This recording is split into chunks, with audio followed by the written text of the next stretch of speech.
State officials have actually detailed everybody some good news about the fourth stimulus check. So billions of dollars in extra relief funds have been allocated towards several new programs, and these programs will actually help millions and millions of people that are experiencing the financial difficulties right now. So lawmakers are finally making progress on getting more stimulus checks out. It's just taken a while for them to process this. Cleveland City Council, for instance, has actually given the okay for another round of stimulus payments and funding that benefits that service social services and programs.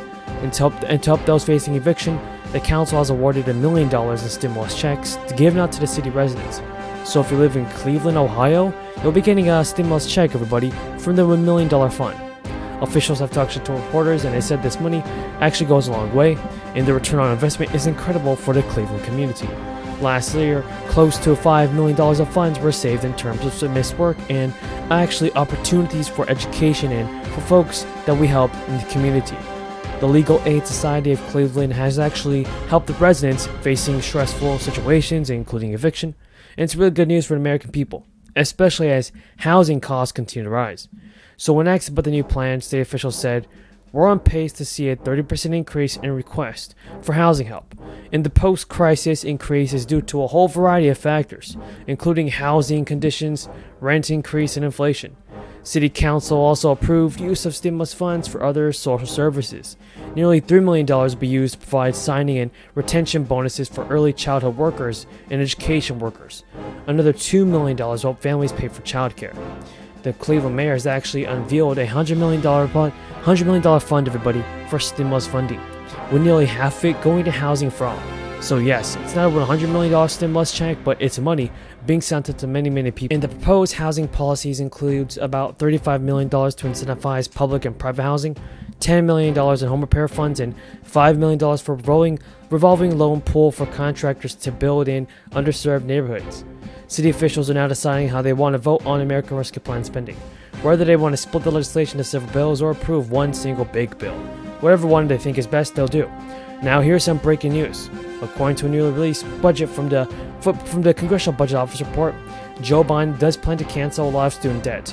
He announced a forgiveness plan in August, and now it's finally time it's about to happen.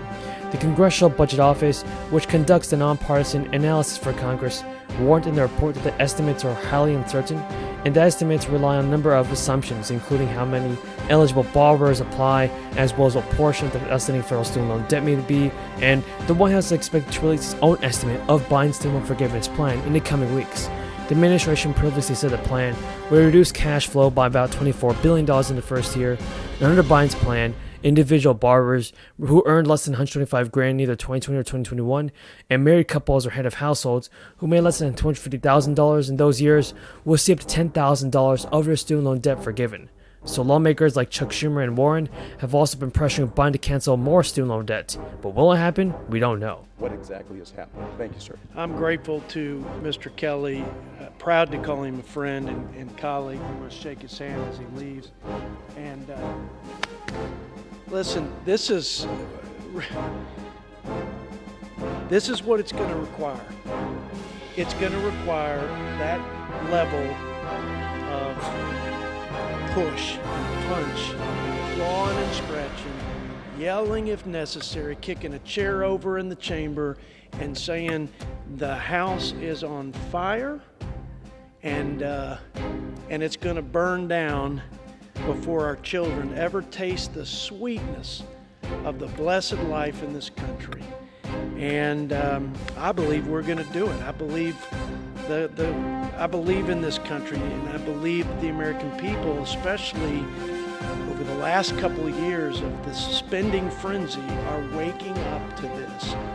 And that's the sinister, one of the sinister elements of a debt crisis is you don't feel the pain until you feel the pain. But once you feel the pain, it's too late. It's too late. And the world cannot afford to have America in any position besides the pole position for the sake of stability and freedom and the fundamental rights of every human. And nobody knows that freedom is nothing without security than a Navy fighter pilot who hails from the 25th District of California. He's an Iraq War veteran, was a state assemblyman, and he flipped a seat that was Democrat for years, probably over 20 years. Not because he was a great Republican, because he was a great man, and he's... Chuck Reddick told a subcommittee of the Senate Appropriations Committee last month that the agency planned to hire 10,000 employees, half this year and the other half next year.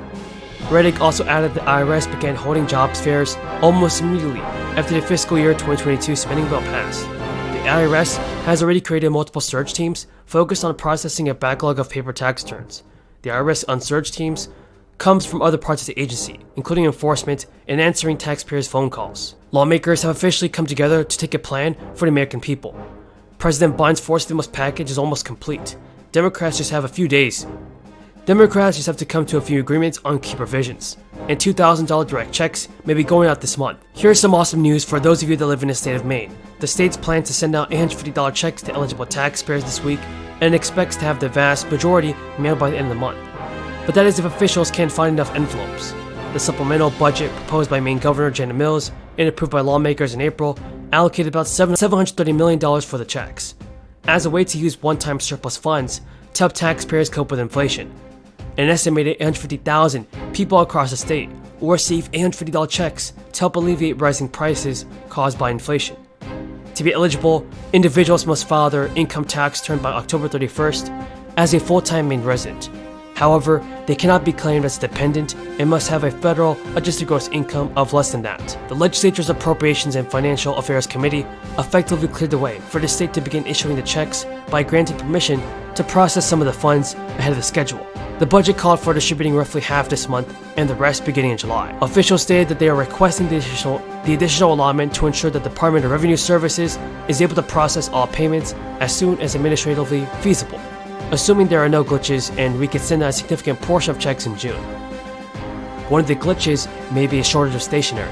Global supply chain problems are delaying deliveries on paper products, including envelopes, which are needed to deliver the checks. And Republican Representative Jim Banks has suggested it would be a good idea to give each American $1,000 with a new stimulus package.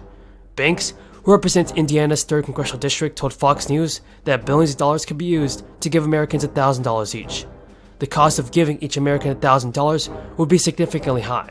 The population is currently more than 300 million, and that would cost a lot more than $300 billion. The IRS reported in its progress update that it had paid out more than $800 billion to Americans across 3 stimulus checks in 2020 and 2021. There has been a large amount of support for a 4th stimulus check as individual states continue to provide their own stimulus payments and other measures like tax rebates. The White House already launched a new push to contain the political damage caused by inflation, after Biden complained for weeks to aides that his administration was not doing enough. Questions? Thank you to our witnesses for joining us today.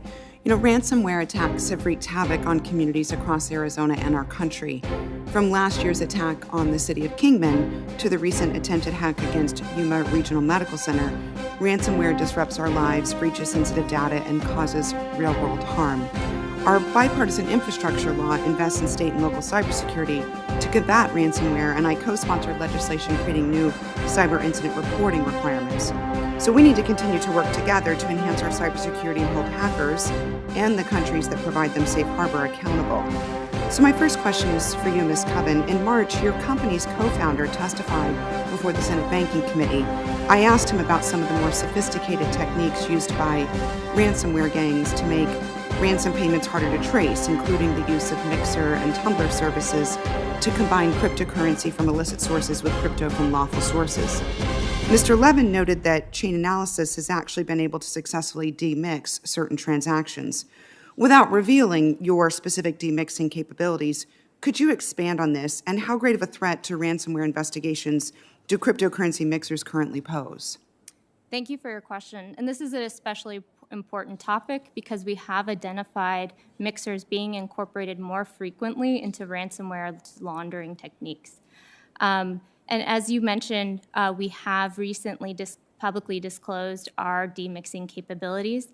And while we can't go into details because of ongoing investigations, what I can say is that we make every effort to identify all available mixers that these threat actors might be able to use so that our law enforcement partners and investigators, when conducting and tracking ransomware payments, can understand when they're tracing into a mixer and do not attempt to trace through it. You help victims negotiate with hackers and protect their specific company from further harm. While paying a ransom might be the smart move for a particular victim, these payments are the fuel that motivates hackers to keep launching additional attacks. So how do you balance the immediate need to restore a client's systems with the concern that paying a ransom might put a target on your client's back in the future? And when the decision is made,